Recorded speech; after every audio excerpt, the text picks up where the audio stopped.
Assalamualaikum warahmatullahi wabarakatuh. Waalaikumsalam. Malam ini saya hadir dalam rangka haulnya Mama Kiai Haji Tubagus Falak. Ini ulama sepuh yang sudah sangat terkenal, banyak muridnya, dan beliau wafat 51 tahun yang lalu dalam umur 130 tahun. Jadi beliau memang belajar di Mekah dan lahir di Pandeglang, tapi kemudian menetap di Bogor dan mengembangkan ilmunya di Bogor. Jadi juga banyak murid-muridnya yang saya tahu, termasuk dulu salah satunya itu Kiai Idham Khalid yang pernah jadi Waperdam, itu beliau juga murid Mama Falak yang sering datang ke sini dan sering berhubungan. Dan saya mengenal beliau waktu saya masih muda. Sebelum beliau wafat beberapa tahun. Jadi saya masih muda sekali dan saya sering tabarukan ke sini dan mengambil ilmunya. Barangkali itu. Ya, Pak Wapres, Assalamualaikum warahmatullahi wabarakatuh. Saya Hilmi dari Jawa Pos. Yang ingin saya tanyakan soal haji, Pak Wapres. Informasi dari Kementerian Agama, kuota haji tahun ini kembali 100%. Mungkin apa yang perlu disiapkan pemerintah khususnya soal pembiayaan BPKH. Yang kedua, ini Kementerian Agama mewajibkan jamaah umroh wajib ikut BPJS Kesehatan. Mungkin dari Pak Wapres ada tanggapan, soalnya dinilai menyulitkan untuk masyarakat gitu Pak Wapres. Terima kasih. Ya, pertama kalau soal kuota haji saya kira pada saatnya memang harus kembali, ya, karena kalau sudah keadaan normal itu kan kembali ke normal. Dan Indonesia pernah mendapatkan kuota sampai 200 lebih, 210 saya kira. Karena itu kita sekarang sudah harus menyiapkan diri untuk memberangkatkan jamaah sejumlah paling tidak ya 210 itu sesuai dengan kuota, bahkan bisa mungkin lebih. Itu menyangkut masalah penanganan haji, itu bukan masalah gampang ya. Dan kemudian juga tentu penetapan ongkosnya supaya lebih rasional, karena jangan sampai subsidinya itu terlalu besar sehingga nanti dana haji itu kemudian tergerus, habis pokoknya. Jangan sampai pokoknya habis. Kalau pokoknya habis itu akan menyulitkan yang ke belakang. Karena itu harus dirasionalisasi sesuai dengan supaya tetap bisa berkelanjutan. Jadi sustainability-nya harus dijaga. Ya. Tentang adanya kewajiban BPJS, saya kira kita kalau itu membawa kebaikan untuk menjamin sesuatu yang lebih maslahat, saya kira tidak ada masalah ya. Dan memang orang harus siap untuk melaksanakan itu. Ya, memang pada awalnya tentu kaget-kaget, tapi ketika itu ada jaminan-jaminan yang bagus, yang baik untuk kebaikan si jamaah itu sendiri, itu saya kira itu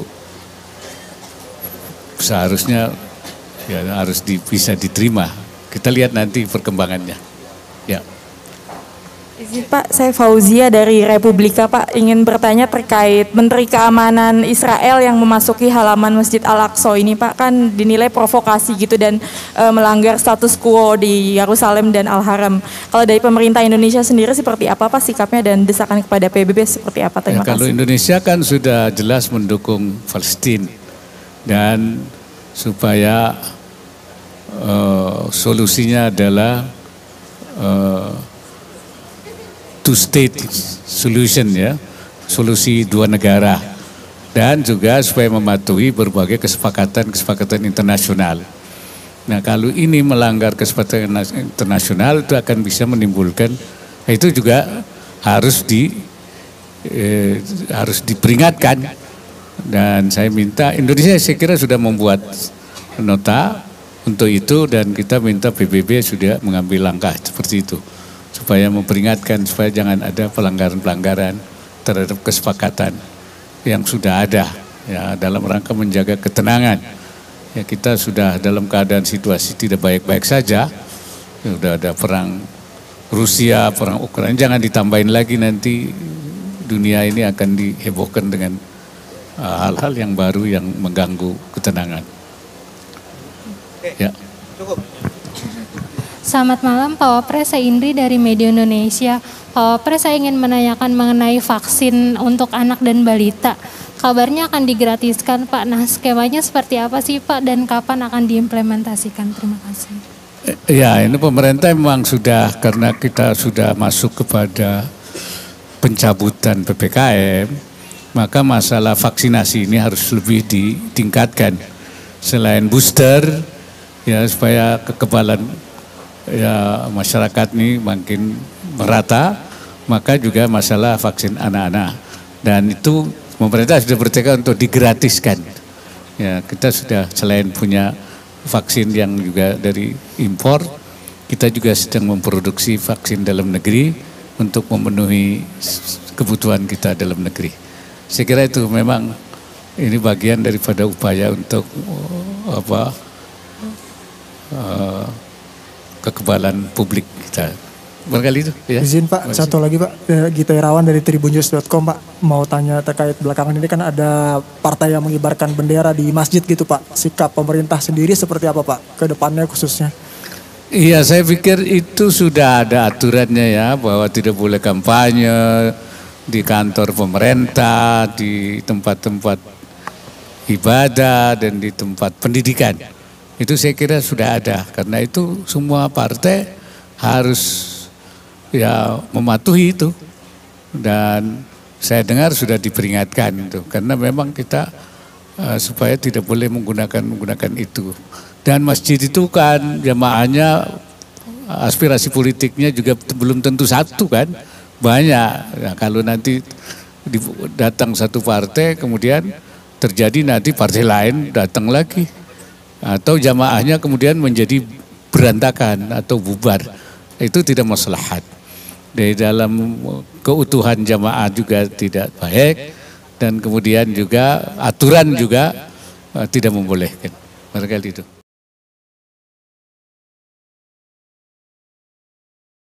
Nyanyikan bersama lagu kebangsaan Indonesia Raya, dilanjutkan Mars Yalal Waton.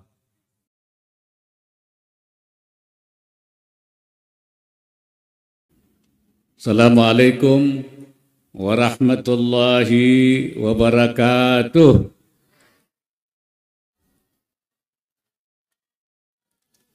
Bismillah walhamdulillah wassalatu wassalamu ala rasulillah wa ala alihi wa sahbihi wa mawala. Subhanaka la ilma lana illa ma 'allamtana innaka antal alimul hakim. Allahumma arzuqna al-ma'arif ar-rabbaniyah wal-lataif ar-rahmaniyah wal-waridatil ilahiyah wal-mawahib al-ikhtisasiyah wal-ulum al-laduniyah wa ballighna rutbatal ihsan wa wahdatal syuhud walhamdulillahi rabbil alamin. Yang saya muliakan Bapak Wakil Ketua DPR RI Dr. Kiai Haji Muhaimin Iskandar, Panglima Santri dan Ketua Umum Partai Kebangkitan Bangsa, Wakil Gubernur Jawa Barat beserta anggota Forkopimda Provinsi Jawa Barat, Wali Kota Bogor dan Wakil Wali Kota Bogor beserta anggota Forkopimda Kota Bogor,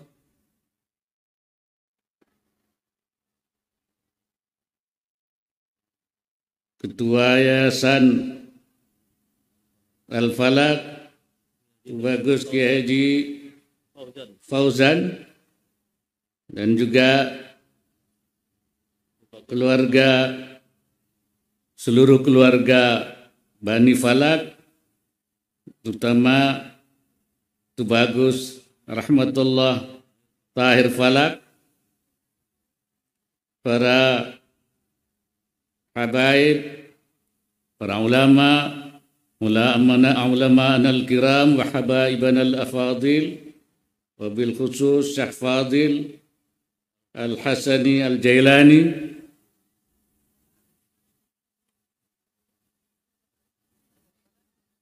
dan para hadirin sekalian, para santriyin dan santriat sekalian.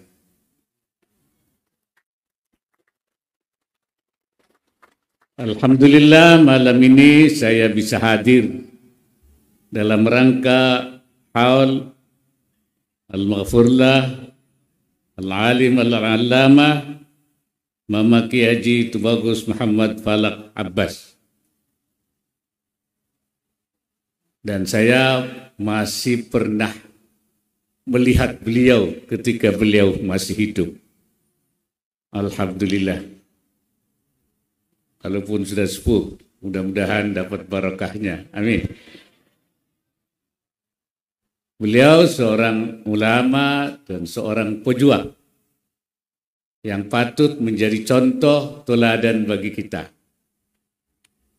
Beliau yang terus menjalankan, mengumandangkan nida'ul haq, panggilan hak, panggilan Allah, wa nida'ul watan, dan juga panggilan tanah air.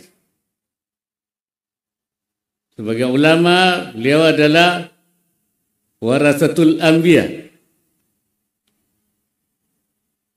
yang mengajak kita semua untuk menjalankan panggilan Allah. Sesuai dengan firman Allah Subhanahu wa ta'ala, ya ayyuhalladzina amanu istajibu lillahi walir rasuli idza da'akum lima yuhyikum. Wahai orang yang beriman, penuhilah panggilan Allah dan Rasulnya kalau memanggilmu untuk sesuatu yang menghidupkan kamu sekalian. Jadi panggilan Allah itu nida'ul haq, itu untuk membuat kita hidup. Bukankah kita sudah hidup sekarang? Hidup sekarang itu hidup dalam arti bergerak. Hidup ketika kita berada di dalam perut ibu kita selama 120 hari, kemudian oleh Allah wa nafakhtu fihi ruhi, kemudian ditiupkan roh kita menjadi hidup. Ini semua seperti itu, semua orang hidup. Dalam arti itu semua orang hidup. Yang baik, yang tidak baik, yang mukmin, yang kafir, semua hidup. Tapi hidup yang dimaksudkan itu adalah hidup al-hayat, hayatan tayyibah, supaya kita hidup dalam kehidupan yang baik. Yang baik itu artinya yang menyenangkan, yang tentram, yang damai, yang melegakan, bukan kehidupan yang sempit, bukan kehidupan yang saling bermusuhan, ta'anud, tetapi tasanud. Tasanud itu saling menopang. Itulah nida'ul haq atau nida'ul Allah itu, yaitu membuat kita hidup yang nyaman. Kalau tidak, hidup kita sempit. Wa man a'rada 'an dzikri fa inna lahu ma'isyatan dhanka. Kalau berpaling daripadaku, kata Allah, nanti kamu dalam kehidupan yang sempit, yang susah, yang ruwet, yang gawat. Ya. Jadi kalau kita sekarang mengalami kegawatan, keadaan yang tidak nyaman, baik misalnya terutama di dunia ini, kata orang sekarang ini dunia lagi tidak baik-baik saja, ya. Ada krisis, ada perang, ada akibat, krisis energi, ada krisis, itu pasti karena kita berpaling daripada panggilan Allah Subhanahu wa Ta'ala.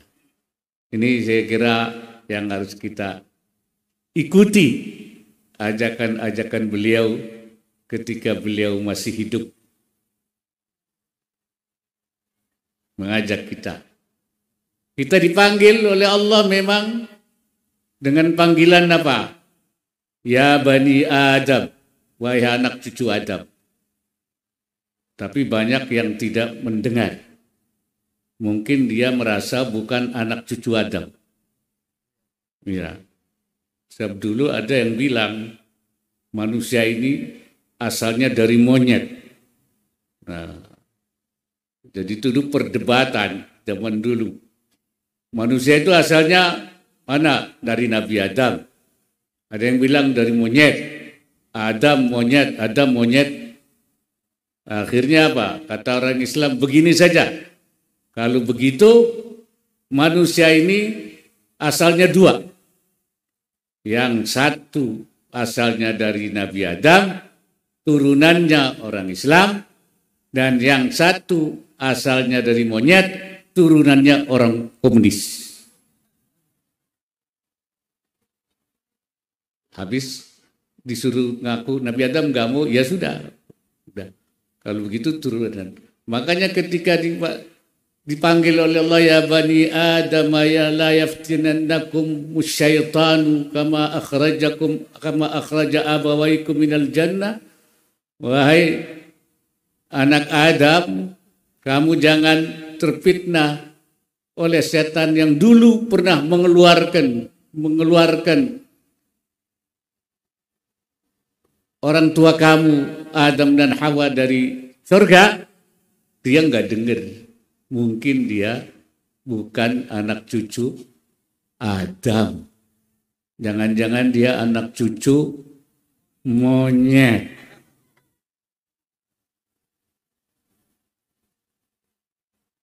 Dipanggil lagi kita, ya ayyuhan nas, wahai manusia. Ya ayyuhan nas, u'budu rabbakumul ladzi khalaqakum. Wahai manusia, sembahlah Tuhanmu yang menjadikan kamu. Enggak dengar juga. Mungkin dia bukan menjadi manusia, merasa manusia. Atau menjadi manusia super yang tidak terkena oleh panggilan Allah. Orang manusia yang sombong. Nah, itu yang oleh Allah disebutkan innal ladzina kadzdzabu bi ayatina wastakbaru la fatahu lahum abwabul jannah wala abwabus samai wala yadkhulunal jannata hatta yalijal jamalu fi sammil khiyat. Orang-orang yang membohongkan ayat kami dan sombong, mereka itu tidak akan dibukakan pintu langit dan tidak akan masuk surga sampai ada onta bisa masuk di lubang jarum. Memang ada onta masuk lubang jarum? Enggak ada, artinya enggak mungkin masuk surga. Dipanggil ya ayuhan nas, enggak dengar juga. Panggil lagi ya ayyuhalladzina amanu, wahai orang yang beriman. Enggak dengar juga, mungkin tidak beriman. Karena kalau orang beriman selalu menyaut. Innama kana qaulul mu'minina idza du'u ila Allahi wa rasulihi liyahkuma bainahum ay yaqulu sami'na wa ata'na. Ucapan orang mukmin itu kalau dipanggil kepada Allah, ucapannya cuma satu. Innama kana qaulal mu'minina, ucapan orang mukmin itu sami'na wa ata'na. Satu saja. Bukan wa mi'na, sami'na wa malesna. Min ghairi tawaqqufin, tanpa dia itu menunda-nunda. Nah itu. Kenapa orang ini tidak menjawab langsung? Kata Syekh Nawawi Al-Bantani, itu beliau mengatakan innama kana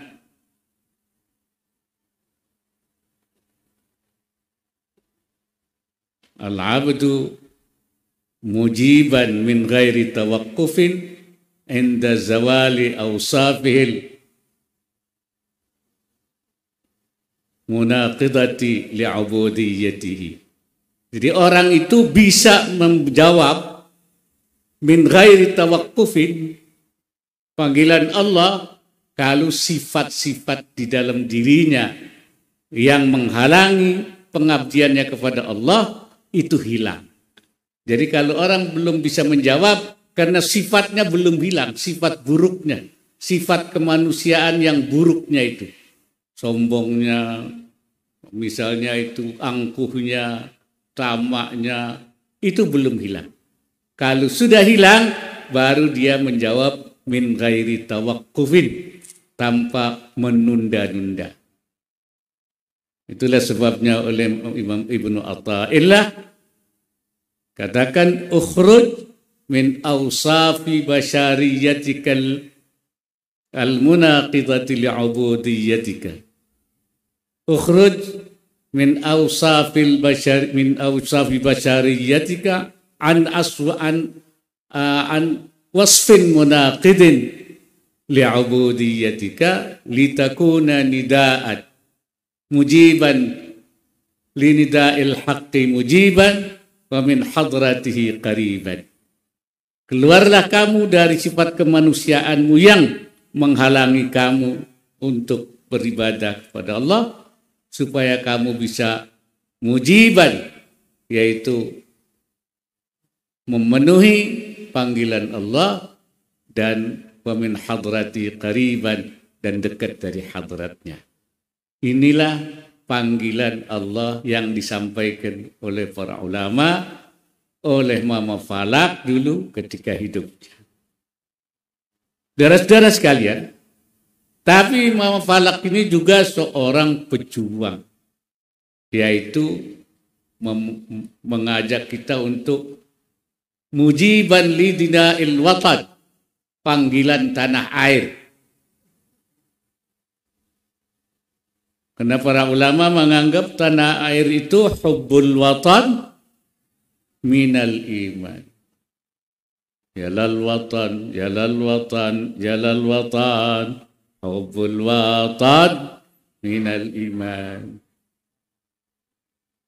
Dan baru saja tadi, cinta tanah air itu termasuk daripada iman. Karena itu dulu para ulama mengajak para santrinya untuk berjuang dari sejak zaman Geger Cilegon, itu kiai santri Syekh Abdul Karim Tanara mengatakan harus diperangi Belanda tahun 1988. Dan kalau Belanda belum datang, belum pulang, belum pergi dari Indonesia, saya tidak akan pulang ke Indonesia. Maka terjadilah Geger Cilegon yang oleh Profesor Sartono Kartodirejo disebut sebagai religious revival, kebangkitan agama. Tapi sesungguhnya itu yang betul adalah Islamic revival, itu adalah kebangkitan Islam. Karena yang bergerak adalah urusan Islam. Lebih tepat lagi disebut santri revival. Itulah kebangkitan santri. Karena yang berjuang pada waktu itu adalah santri. Kebangkitan santri inilah, kebangkitan Islam inilah yang memberi inspirasi lahirnya kebangkitan nasional yang kemudian melahirkan gerakan kemerdekaan Indonesia. Ini sejarah begitu. Jadi santri itu sudah mulai dari akhir abad ke-19. Ketika kita sudah merdeka, Indonesia merdeka, baru beberapa hari, beberapa bulan, Agustus, September, Oktober, penjajah datang lagi ke sini. Mau menjajah lagi. Hadratus Syekh Hasyim Asy'ari tampil mengeluarkan fatwa jihad pada tanggal 22 Oktober untuk melawan Belanda dan menyatakan bahwa melawan Belanda hukumnya fardu ain. Maka hari itu kemudian oleh pemerintah Indonesia dijadikan sebagai Hari Santri Nasional.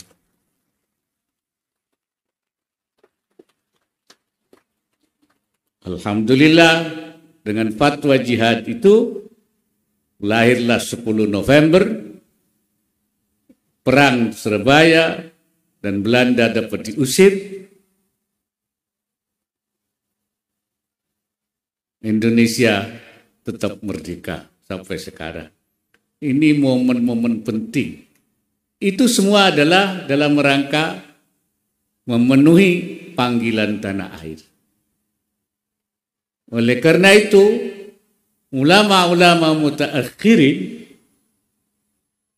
memasukkan hifdzul watan itu menjadi bagian daripada maqasid syariah atau maqasidul kubra li syariatil islamiyah. Maqasid syariah. Ulama-ulama dulu, Imam Ghazali dan yang lain-lain memasukkan maqasid syariah itu 5. Satu namanya hifdzuddin, menjaga agama. Yang kedua, hifdzun nafs, menjaga diri. Itu maqasid syariah. Syariah itu menjaga diri itu bagian dari syariah. Kemudian hifdzul akal, menjaga akal. Akal harus dijaga, makanya jangan minum-minuman. Akalnya nanti tidak sehat. Itu dari tujuan syariah. Kemudian hifdzun nasal, menjaga keturunan. Makanya hati-hati keturunan jangan di sembarang-sembarangin, itu harus dijaga. Jangan sembarang-sembarang naruh ya. Hati-hati. Dan hifdzul mal, menjaga harta. Itu yang disebut usulul khamsah. Ya, prinsip 5 sebagai maqasidus syariah. Syariah itu kalau di jumlah seluruh intinya itu pada 5 hal ini. Kalau perintahnya cuma 2. If'al, la taf'al. Nah itu. Agama itu begitu. Hanya 2. Kerjakan dan jangan dikerjakan. Nah itu. Ini yang harus dikerjakan, if'al, kemudian la taf'al. Ini jangan dikerjakan. Ini namanya awamir, ini nawahi. Ini perintah, ini larangan. Jadi kalau dibilang Allah if'al, kerjakan. Kalau ada Allah bilang la taf'al, jangan dikerjakan. Jangan sebaliknya. Yang disuruh dikerjakan enggak dikerjakan, yang tidak boleh dikerjakan dikerjakan. Itu namanya terbalik. Tetapi yang ulama mutaakhirin menambah satu lagi. di samping hifdzu tadi, menambah satu hifdzu lagi, yaitu hifdzul watan, menjaga tanah air, termasuk maqasidus syariah. Saya bilang ulama Indonesia sudah dari dulu memasukkan menjaga tanah air bahkan sebagai bagian daripada iman dan perjuangan santrinya. Jadi sekarang maqasidus syariah itu bukan usulul khamsah, usulul sittah menjadi 6. Karena saudara-saudara sekalian, kalau dulu kita menjaga agama, menjaga tanah air itu dengan mengusir penjajah, kalau sekarang apa yang harus dikerjakan oleh santri, yaitu membangun negara, yaitu membangun sumber daya manusia yang hebat, membangun ekonomi. Karena itu pesantren selain sebagai tempat i'dadul mutafaqqihina fid din, menyediakan orang-orang yang paham agama untuk melanjutkan misi perjuangan para ulama, para nabi, termasuk perjuangan Mama Falak, maka pesantren harus melahirkan al-mutafaqqihina fid din, orang yang paham agama untuk melanjutkan mereka. Kenapa? Karena untuk melanjutkan agama ini perlu ilmu. Dan ilmu itu adanya di para ulama. Rasulullah mengatakan, innallaha la yantazi'ul ilma intiza'an min sudurin nas. Allah tidak mengangkat ilmu itu dari dada manusia. Artinya ilmu itu tidak hilang dari orang. Walakin yantazi'uhu biqabdil ulama, tapi Allah mengambil ilmu dengan mengambil ulamanya. Ulama kalau meninggal, istrinya dibawa apa tidak? Tidak. Mobilnya dibawa tidak? Rumahnya dibawa apa tidak? Ilmunya dibawa. Ilmunya dibawa. Nah ini. Hatta idza lam yabqa alimun, sehingga kalau tidak tersisa orang alim satupun, ittakhadhan nas ru'usan juhala, orang akan mengambil pemimpin orang-orang yang bodoh-bodoh, orang yang tidak punya ilmu.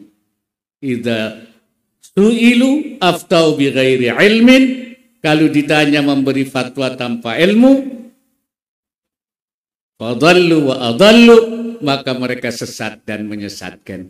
Karena itu harus ada penggantinya, penerusnya, yaitu para santri yang ada di pesantren-pesantren, supaya mereka melanjutkan perjuangan ulama. Saya kira itu penting. Karena itu pesantren harus dipertahankan. Dan sekarang pesantren selain sebagai tempat i'dadul mutafaqqihina fid din, juga harus menyediakan al-mu'ammirin al-ardha, yang memakmurkan bumi, membangun kemakmuran. Kenapa? Karena Allah juga memerintahkan kepada kita untuk memakmurkan bumi. Huwa ansha'akum minal ardi wasta'marakum fiha. Allah membuat kamu, menumbuhkan kamu dari tanah, dan Allah meminta memakmurkan kamu, memakmurkan bumi. Imaratul ardi artinya makmur itu melalui dengan apa? Dengan membangun ekonomi, ya, membangun perdagangan, membangun industri, membangun pertanian, membangun itu. Untuk itu namanya asbabul imarah, kata ulama.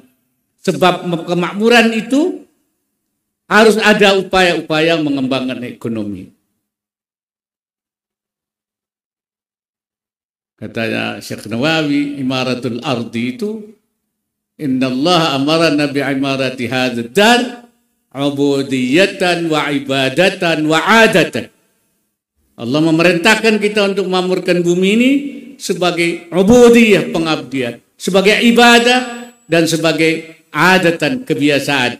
Bahwasanya membangun kemakmuran itu atau hadad dar itu adalah melalui pengembangan ekonomi. Jadi membangun ekonomi bagian dari perintah agama.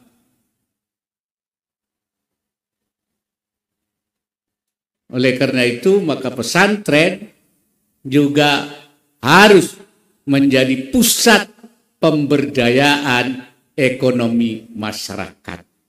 Jadi ini fungsi yang tidak boleh kita bangun pesantren ini dalam rangka membangun kekuatan umat supaya umat mandiri. Kita sebenarnya umat Islam tidak usah repot-repot, tidak usah mengislamkan orang. Kalau saya hanya dua saja. Satu, membangun, memberdayakan umat Islam, santri-santri diberdayakan. Kedua, santrinisasi yang belum jadi santri. Karena banyak orang sekarang ini Islam tapi belum mengerjakan Islam. Ajarannya, kalau menurut Gertz itu namanya Islam abangan. Abangan ya.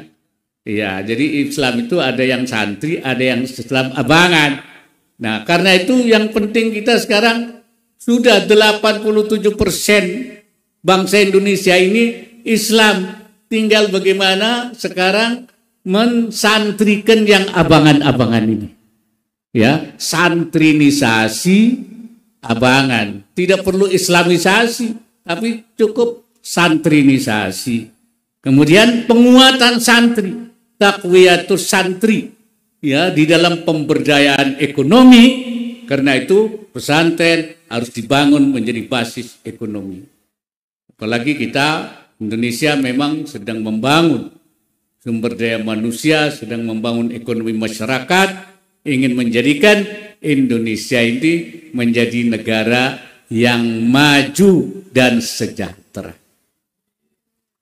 Jadi kita ingin menjadikan kehidupan Indonesia ini nanti menjadi kehidupan yang hayatan thayyibah. Itu intinya itu. Menjalankan agama dengan benar, membangun kemakmuran, dan saya kira inilah yang harus kita ambil daripada peringatan haul apa yang dilakukan oleh Al-Maghfurlah Mama Kiai Haji Muhammad Mama Falak Abbas, yaitu bagaimana kita bisa memenuhi panggilan Allah mujiban linida'il haq dan mujiban linida'il watan, memberikan, menjawab atau memenuhi panggilan tanah air sesuai dengan kondisi yang ada sekarang ini. Kalau dulu berjuang menghadapi Belanda, tapi sekarang berjuang dalam membangun kemakmuran dan kesejahteraan bangsa kita. Mudah-mudahan Allah Subhanahu wa taala memberikan kepada kita kemampuan, hidayah, memberikan kita ini orang yang bisa memilih ya jalan yang benar. Karena apa? Karena memang Allah ini memanggil kita. Para nabi menyampaikan, para ulama melanjutkan. Tapi kita manusia ini makhluk yang diberi pilihan. Memilih apa? Faman syaa falyu'min wa man syaa falyakfur.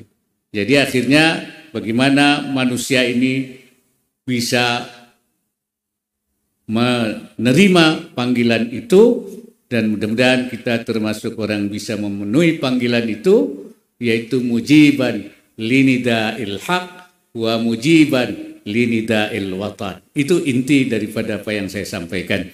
Mudah-mudahan Allah Subhanahu wa taala mengampuni Al-Maghfurlah, memberikan tempat yang lebih baik di sana, dan mudah-mudahan ilmunya yang sudah pernah disampaikan memberikan keberkahan kepada kita semua, dan apa yang telah dilakukannya memberikan inspirasi pada kita untuk menjadi manusia yang baik, yang bisa melaksanakan tugas-tugas yang sejak dulu oleh beliau Al-Ghafurlah Mama Kiai Haji Tubagus Muhammad Falak itu dirintis, diajarkan ya kepada kita semua, terutama pada para santri. Demikian yang dapat saya sampaikan. Aqulu qawli hadza wa astaghfirullahal azim. In uridu illa al-islah wa ma taufiqi illa billah. Wallahul muwaffiq ila aqwamit thariq. Wassalamualaikum warahmatullahi wabarakatuh.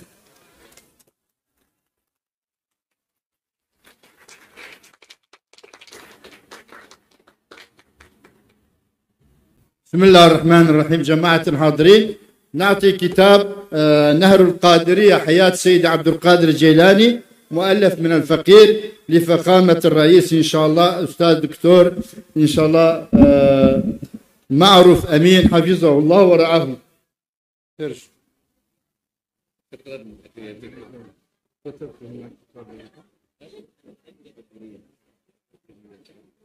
هذا أوسع حياة سيد عبد القادر الجيلاني، وأيضا صلوات الشيخ